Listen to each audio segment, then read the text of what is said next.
بسم الله الرحمن الرحيم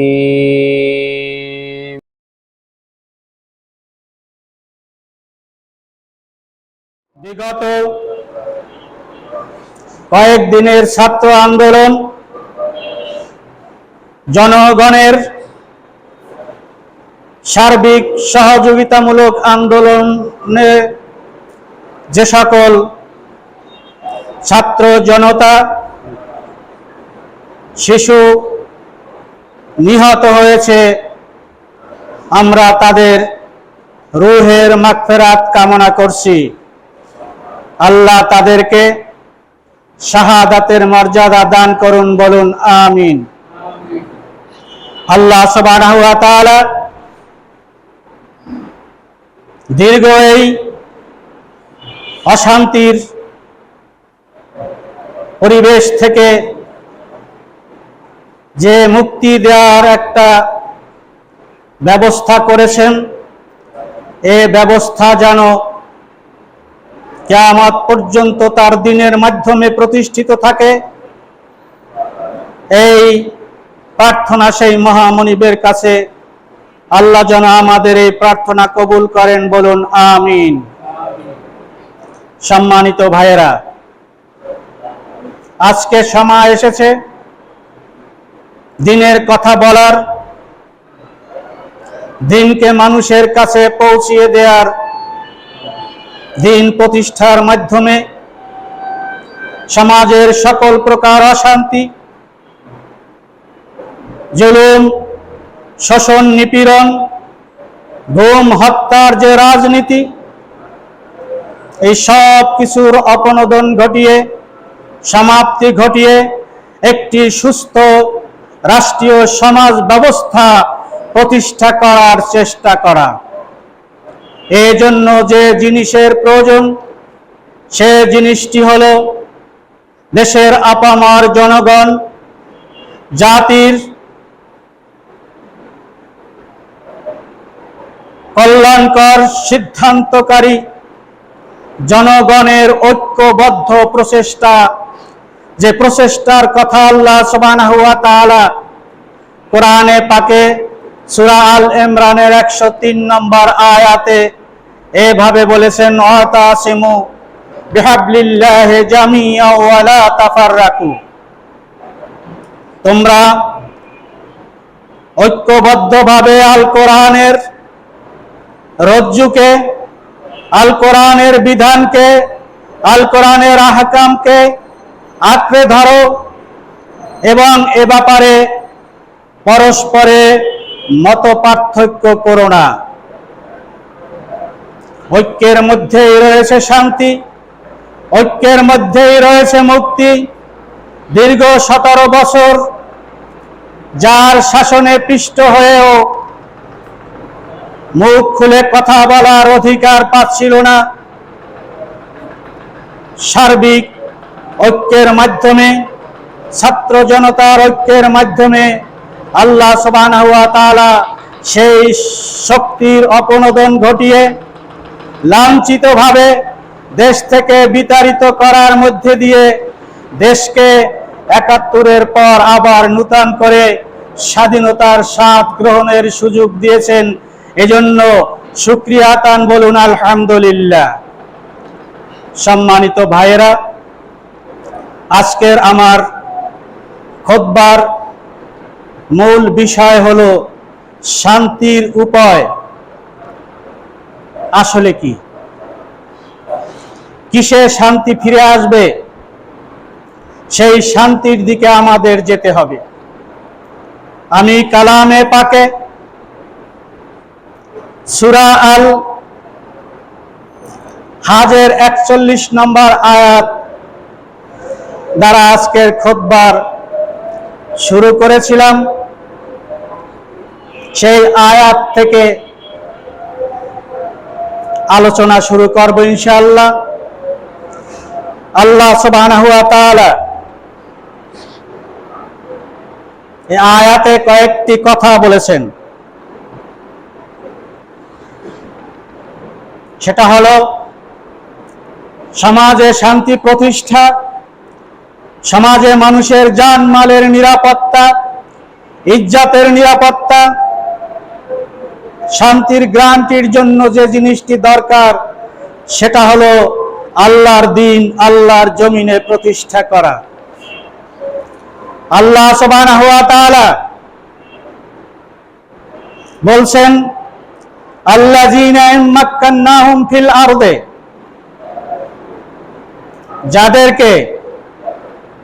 যারা জমিনের খেলাফতের দায়িত্ব পেলে, রাষ্ট্র ক্ষমতা পেলে, তারা কয়েকটি কাজ করবে। এক নম্বর কাজ হলো আকামুস সালাত, রাষ্ট্রের সালাত প্রতিষ্ঠা করবে। প্রিয় মাতৃভূমি বাংলাদেশ, 85 থেকে 90% মুসলিম নামধারী লোকের আবাসস্থল এটা। দুঃখের বিষয় হলো সত্য কথা, স্বাধীনতার পর থেকে এ পর্যন্ত যারাই শাসন করেছে প্রত্যেকেই মুসলমান ছিল, প্রত্যেকেই মুসলমান ছিল। কিন্তু শাসন ক্ষমতা পাওয়ার পরে রাষ্ট্রীয়ভাবে আল্লাহর হুকুম আকামুস সালাত, এই কাজটা তারা কেউ করেনি। কেন করেনি? যারা দীর্ঘ 55-53 বছর ক্ষমতা স্বাধীনতার পর থেকে পর্যন্ত এসেছে, তারা ইসলাম সম্পর্কে ছিল বেখেয়াল।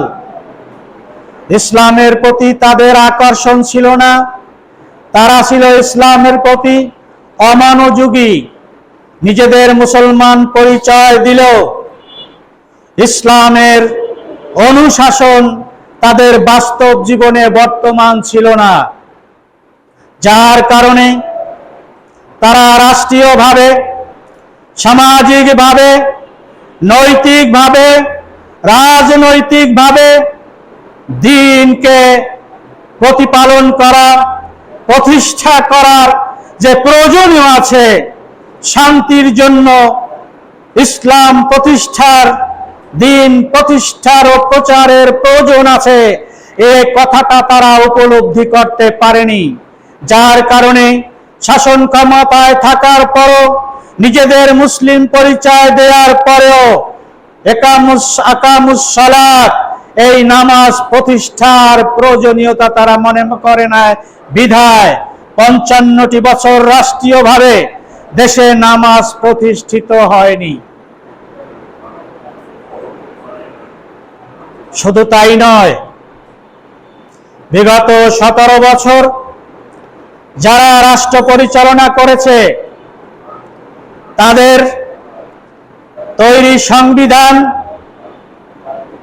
নামাজ প্রতিষ্ঠার বিপক্ষে ছিল,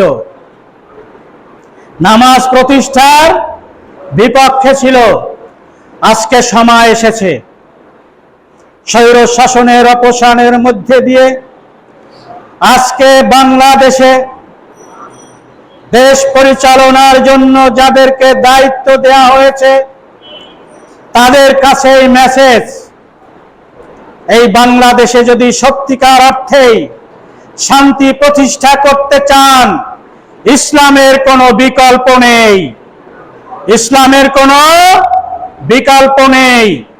আল্লাহর দ্বীন প্রতিষ্ঠার মাধ্যমেই সামাজিক শান্তি, সামাজিক নিরাপত্তা এবং সামাজিক উন্নয়ন প্রয়োজন, এবং এটা বাস্তবায়িত হলেই এই 3টি কাজ হবে, অন্যথায় সম্ভব হবে না।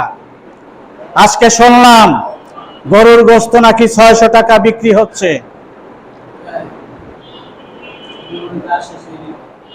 হ্যাঁ, আর জানি কি শুনলাম যে দাম খুব কমে গেছে।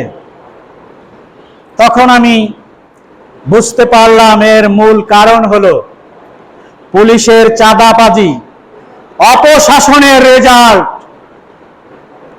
জুলুমের রেজাল্ট ছিল আমাদের তাকদিরে পণ্য দ্রব্যের মূল্য বৃদ্ধি। আজকে পুলিশ চাঁদাবাজি করার সুযোগ নেই, রাস্তায় বের হওয়ার সুযোগ নেই, ট্রাক আটকিয়ে, যানবাহন আটকিয়ে, পণ্যের গাড়ি আটকিয়ে, তা থেকে চাঁদাবাজি করার সুযোগ না থাকার কারণে পণ্যবাহী গাড়িগুলো নির্দ্বিধায় শান্তিপূর্ণভাবে পৌঁছে অল্প দামে মাল বিক্রি করার সুযোগ পেয়েছে বিধায় ক্রেতাদেরকে অল্প দামে দেওয়ার সুযোগ হয়েছে। এজন্য শুকরিয়া তান বলুন আলহামদুলিল্লাহ। এই পরিবেশ তৈরি করার জন্য এমন এক শাসন ব্যবস্থা দরকার, যেই শাসন ব্যবস্থার অধীনে পুলিশ 5 ওয়াক্ত নামাজ পড়বে, ঘুষ খাবে না। অন্যান্য প্রশাসন 5 ওয়াক্ত নামাজ পড়বে, ঘুষ খাবে না। চাঁদাবাজি বন্ধ হবে, দেশে শান্তি প্রতিষ্ঠা হবে, পণ্যদ্রব্য জনসাধারণের ক্রয় ক্ষমতার আওতায় থাকবে। অতএব যাদেরকে জাতির পক্ষ থেকে সরকার পরিচালনার দায়িত্ব দেয়া হয়েছে, তাদের কাছে 1 নম্বর আবেদন যে আপনারা নামাজকে প্রতিষ্ঠা করুন, কারণ আপনারা সবাই মুসলমান। 2-1 জন অন্য ধর্মের থাকলেও বাকিরা সবাই মুসলমান। দেশ মুসলমানদের, মুসলিম রাষ্ট্র, আল্লাহর বিধান প্রতিষ্ঠার দিকে এগিয়ে আসুন। দ্বিতীয় যে জিনিসটি, খেলাফত লাভের পর সামাজিকভাবে, রাষ্ট্রীয়ভাবে অর্থনীতিকে উন্নত করার জন্য যাকাত ব্যবস্থা প্রতিষ্ঠা করা। রাষ্ট্রীয়ভাবে যাকাত আদায় করে তা রাষ্ট্রের গরিব দুঃখী অনাথ অভাবী লোকদের মধ্যে যথা সময়ে পৌঁছিয়ে দেওয়ার যে দায়িত্ব সরকারকে দেয়া হয়েছে আল্লাহর পক্ষ থেকে, এই কাজটিও আপনারা করার চেষ্টা করবেন। আর 3 নম্বর কাজ, আমারু বিল মারুফ, সৎ কাজের নির্দেশ দেয়া সরকারের দায়িত্ব। আল্লাহ বলছেন, কার দায়িত্ব বলছেন? সরকারের দায়িত্ব। যাদেরকে সরকারের দায়িত্ব দেওয়া হবে, খেলাফতের দায়িত্ব দেওয়া হবে, তাদের 4টি কাজের কথা এখানে বলা হয়েছে। 1 নম্বর নামাজ প্রতিষ্ঠা, 2 নম্বর যাকাত চালু করা রাষ্ট্রীয়ভাবে, অর্থনৈতিকভাবে, 3 নম্বর সৎ কাজের আদেশ। আজকে বাংলাদেশে সৎ কাজের আদেশ দেওয়ার মতো রাষ্ট্রীয়ভাবে কোনো ব্যবস্থা নেই।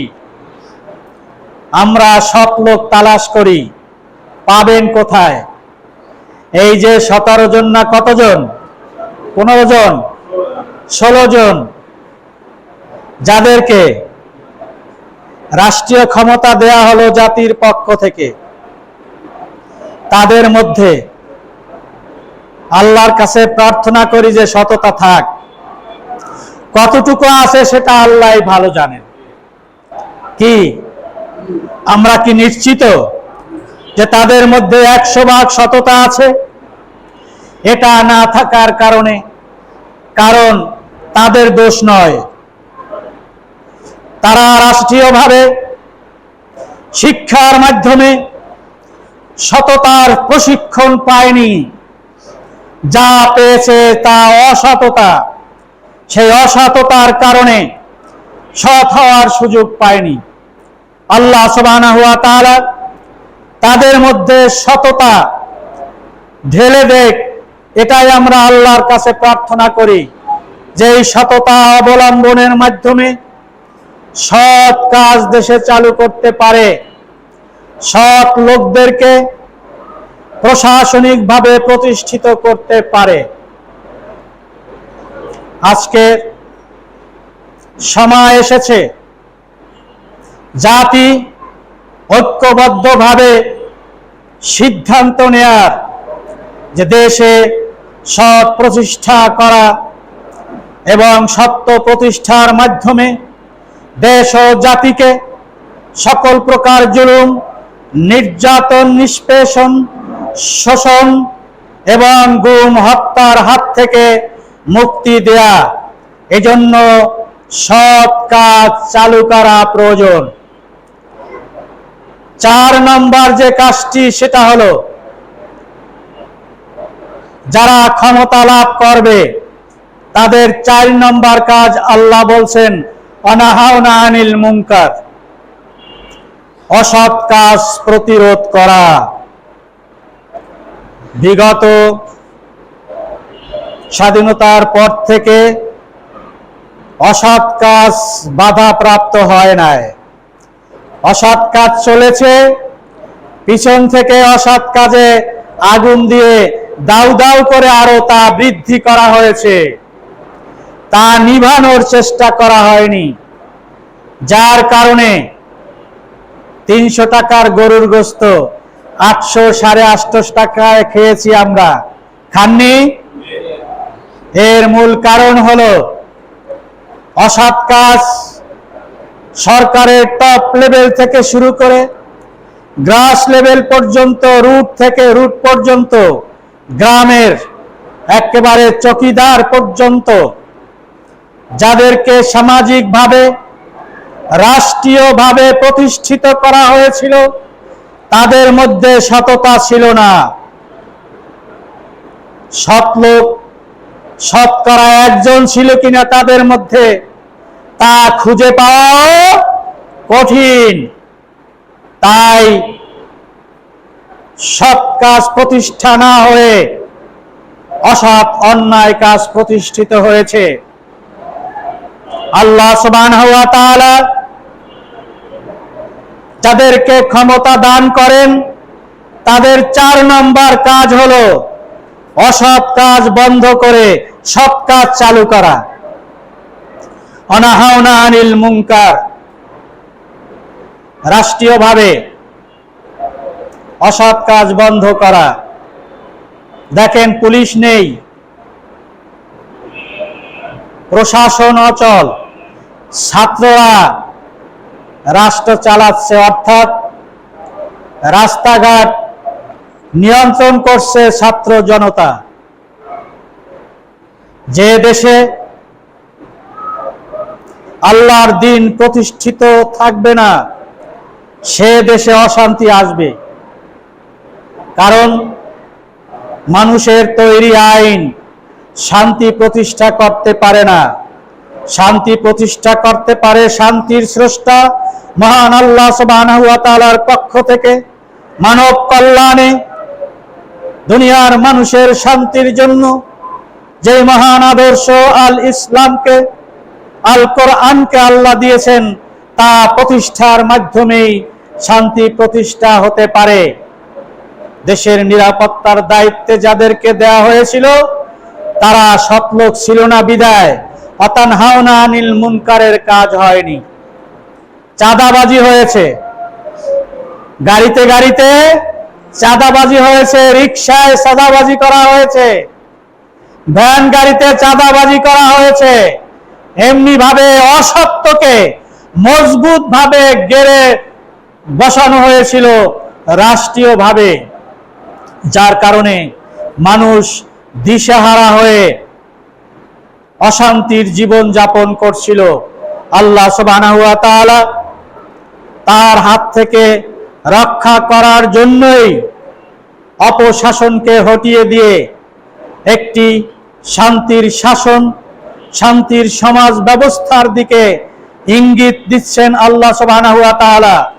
তাই আজকে যারা ক্ষমতার দায়িত্ব পেয়েছেন, তাদের এই মূল দায়িত্ব রাষ্ট্রে অন্তত এই 4টি কাজ প্রতিষ্ঠা করার জন্য চেষ্টা করুন।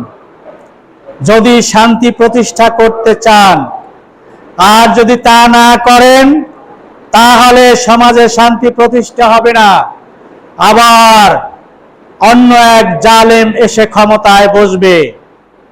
তাকে তাড়াবার জন্য এরকম হাজার হাজার ছাত্র জনতার জীবন বিসর্জন দিতে হবে, যেটা হয়ে গেছে, যা কামনা ছিল না, যা দেশের জনগণ চায়নি, তা হয়ে গেছে।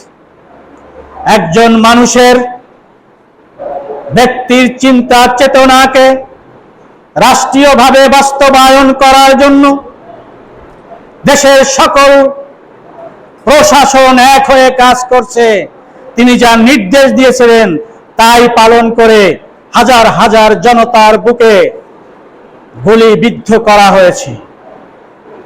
এটা যেহেতু আল্লাহর মেহেরবানিতে শেষ হয়ে গেছে, ভবিষ্যতে যেন এরকম কোন স্বৈর শাসক আবার বাংলাদেশের রাজ ক্ষমতায় বসে বাংলাদেশের স্বাধীনতা প্রিয় জনগণের বুকে গুলি চালাতে না পারে, সেরকম ব্যবস্থা করে দেওয়ার দায়িত্ব যারা বর্তমানে দেশ পরিচালনার দায়িত্বে এসেছেন।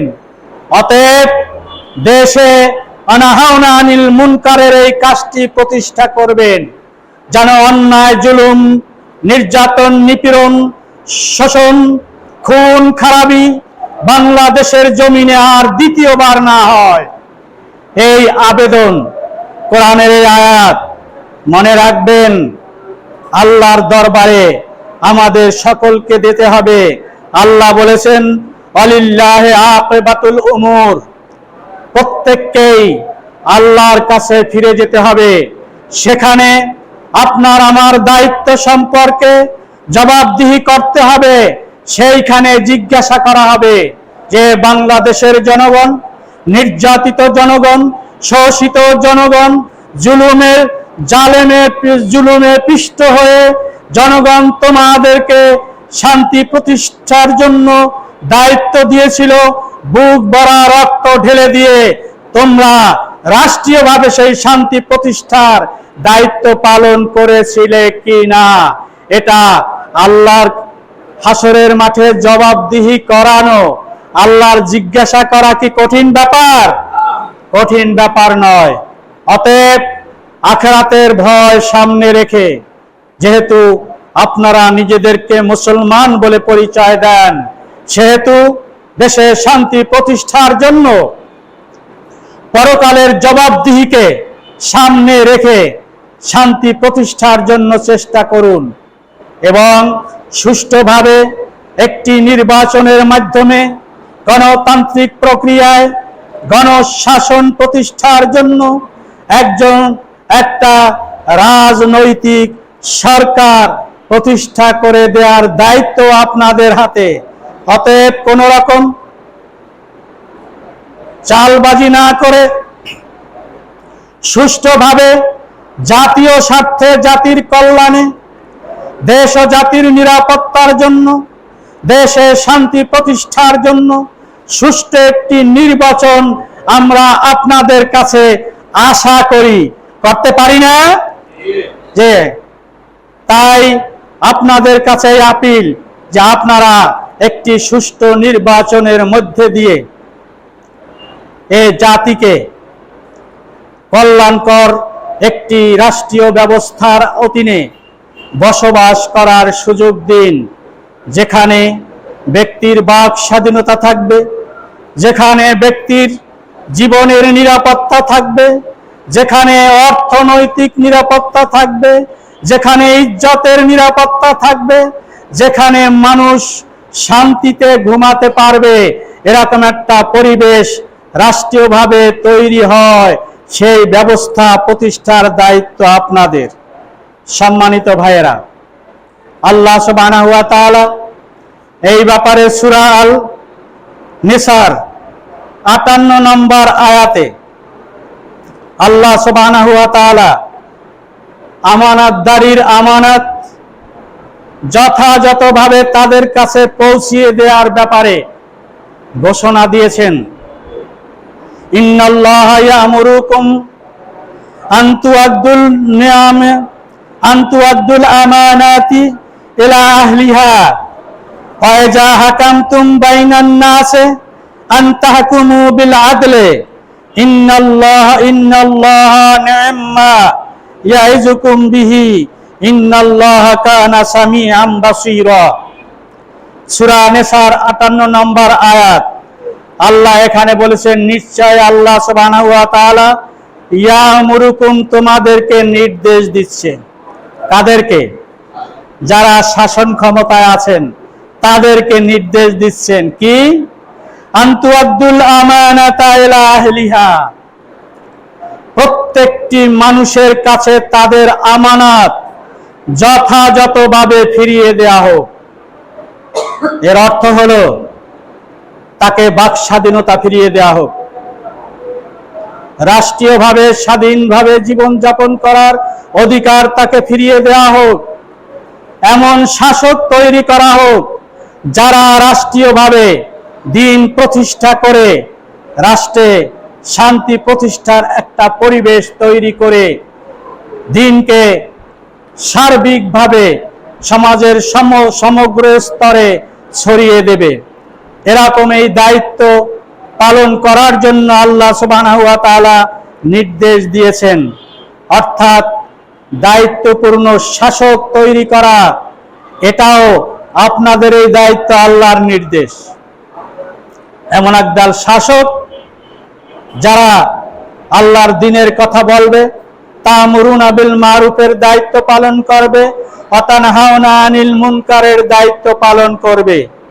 ওয়া ইযা হাকামতুম, যখন তোমরা বিচার করবে, ফায়সালা করবে রাষ্ট্রীয়ভাবে, সামাজিকভাবে, আইন আদালতে, বাইনান নাস, মানুষের মধ্যে, তখন তাহকুমু বিল আদলে, তখন আদল প্রতিষ্ঠা করবে। আদল মানে ন্যায় বিচার। ন্যায় বিচারের পরেও শান্তি প্রতিষ্ঠার জন্য যে সকল কল্যাণ কাজ করা দরকার সেই সকল কল্যাণ কাজ করবে। আল্লাহ সুবহানাহু ওয়া তাআলা এই নির্দেশ দিয়েছেন, ইন্নাল্লাহা নি'ম্মা ইয়াইযুকুম বিহি, আল্লাহর নিয়ামত তোমাদেরকে এই ওয়াজের মাধ্যমে আল্লাহ জানিয়ে দিয়েছেন। এটা আল্লাহর ওয়াজ। এটা কার ওয়াজ? আল্লাহর ওয়াজ। ওয়াজ করে আল্লাহ সুবহানাহু ওয়া তাআলা বলে দিচ্ছেন যে তোমরা এই নিয়ামত প্রতিষ্ঠা করে সমাজে শান্তি প্রতিষ্ঠা করার চেষ্টা করবে, তাহলেই শান্তি প্রতিষ্ঠা হবে। ইন্নাল্লাহা কানা সামিআম বাসীরা, জেনে রাখো আল্লাহ সুবহানাহু ওয়া তাআলা সব কিছু শোনেন, সর্বশ্রোতা, এবং সব কিছু দেখেন, সর্বদ্রষ্টা। তোমরা কি করো তাও যেমন তিনি সর্বাবস্থায় দেখেন, তোমরা কি বলো, কি ভাবো তাও তিনি জানেন এবং শুনতে পান।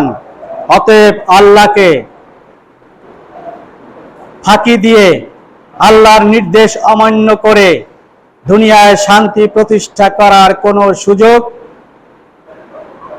আল্লাহ সৃষ্টি করেননি। আল্লাহ সুবহানাহু ওয়া তাআলা সামাজিক ন্যায় বিচারের জন্য আরো একটি কথা বলেছেন সূরাতুল নাহালের 90 নম্বর আয়াতে।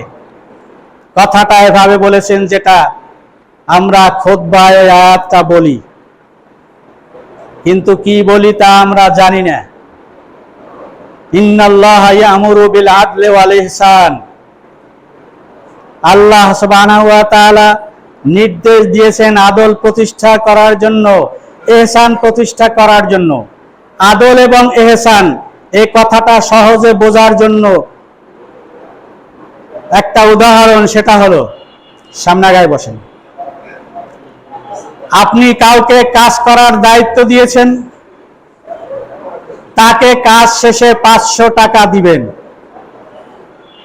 এই 500 টাকা তার পাওনা, এটা দেয়া হলো আদল, ন্যায় বিচার। এটা দেয়া কি? আদল এবং ন্যায় বিচার। কথাটা ক্লিয়ার? আর ইহসান হলো তার পরিচ্ছন্ন কাজের আন্তরিকতা, এগুলো দেখে আপনি তার প্রতি প্লিজড, সন্তুষ্ট হয়ে আরো কিছু অতিরিক্ত দেওয়া, এটা হলো ইহসান। আরো কিছু অতিরিক্ত দেওয়া, এটা হলো ইহসান। অর্থাৎ ঈদ পর্ব আসলে চাকরিজীবীদেরকে, শ্রমজীবীদেরকে মাসিক বেতনের পর তাদেরকে ঈদ উদযাপনের জন্য যে টাকাটা দেয়া হয় সেটা হলো ইহসান। কথাটা বুঝে আসছে? তাই আল্লাহ দুইটা জিনিস প্রতিষ্ঠা করতে বলেছে, একটা আদল রাষ্ট্রীয় সামাজিকভাবে প্রতিষ্ঠা, আর একটা ইহসান। তাহলে শান্তি আসবে, অন্যথায় শান্তি আসবে না। শান্তির পিছনে দৌড়াবেন, শান্তি পাবেন না। বালুর চরে গিয়ে ইলিশ মাছ ধরার চেষ্টা করলে ইলিশ মাছ পাওয়া যাবে? যাবে না। ইলিশ মাছ ধরতে হলে পদ্মা, মেঘনা, যমুনায় গিয়ে ইলিশ মাছের জাল পাততে হবে, তাহলেই ইলিশ মাছ পাওয়া যাবে। আল্লাহর এই জমিনে আল্লাহর দিন প্রতিষ্ঠার মাধ্যমেই শান্তি প্রতিষ্ঠা করা সম্ভব, অন্যথায় সম্ভব নয়। দুনিয়ার যত মতবাদ, যত রাজনীতি, যা কিছু আছে সব কিছু বৃথা। মানুষের কষ্ট দেয়া ছাড়া আর কিছু নেই, শোষণ করা ছাড়া আর কিছু নেই। শোষণ মুক্ত সমাজ ব্যবস্থা প্রতিষ্ঠার জন্য সমাজে আদল এবং ইহসান প্রতিষ্ঠা করতে হবে। ওয়াইতাইজিল কুরবা, এবং নিকট আত্মীয়দের সাথে সদ্ব্যবহার করতে হবে, তাদের অধিকার আদায় করতে হবে। ওয়ায়ানহা আনিল ফাহশাই ওয়াল মুনকার, এখানে ওই কথাটা বলা হয়েছে, অশ্লীলতা এবং খারাপ কাজ বন্ধ করতে হবে, বাধা দিতে হবে। অল বাগি, এবং আল্লাহ বিরোধী কোনো ব্যবস্থা সমাজে প্রতিষ্ঠা না করার জন্য চেষ্টা করতে হবে। এটা যদি আমরা করতে পারি তাহলে সামাজিকভাবে, রাষ্ট্রীয়ভাবে আল্লাহর জমিনে শান্তি প্রতিষ্ঠিত হবে ইনশাআল্লাহ। ইয়াইজুকুম, আল্লাহ বলছেন যে এটা তোমাদের জন্য ওয়াজ, লাআল্লাকুম তাযাক্কারুন, যদি তোমরা শিক্ষা গ্রহণ করো, যদি তোমরা এই নির্দেশের আলোকে রাষ্ট্রীয় সমাজ প্রতিষ্ঠা করতে পারো, রাষ্ট্রীয় সমাজে এই কাজগুলো প্রতিষ্ঠা করতে পারো, তাহলে তোমাদের সমাজে শান্তি ফিরে আসবে, অন্যথায় শান্তি ফিরে আসার কোনো সুযোগ নেই। আল্লাহ সুবহানাহু ওয়া তাআলা আমাদেরকে সেই শান্তির পথে চলার, শান্তির পথে মানুষকে ডাকার যে দায়িত্ব দিয়েছেন, সেই দায়িত্ব পালন করে আমি আমার আজকের খুতবার সমাপ্তি ঘোষণা করছি। আল্লাহ সুবহানাহু ওয়া তাআলা যাদেরকে বাংলাদেশের জনগণের পক্ষ থেকে দায়িত্ব দেয়া হয়েছে, তারা যেন সুষ্ঠুভাবে দেশে পরিচালনা করে দেশে একটি গণতান্ত্রিক সরকার প্রতিষ্ঠার মাধ্যমে শান্তি প্রতিষ্ঠার চেষ্টা করতে পারে। আল্লাহ তাদেরকে সেই তৌফিক দান করুন, বলুন আমিন। ওয়া আখিরু দাওয়ানা আলহামদুলিল্লাহি রাব্বিল আলামিন। আসসালামু আলাইকুম ওয়া রাহমাতুল্লাহি ওয়া বারাকাতুহু।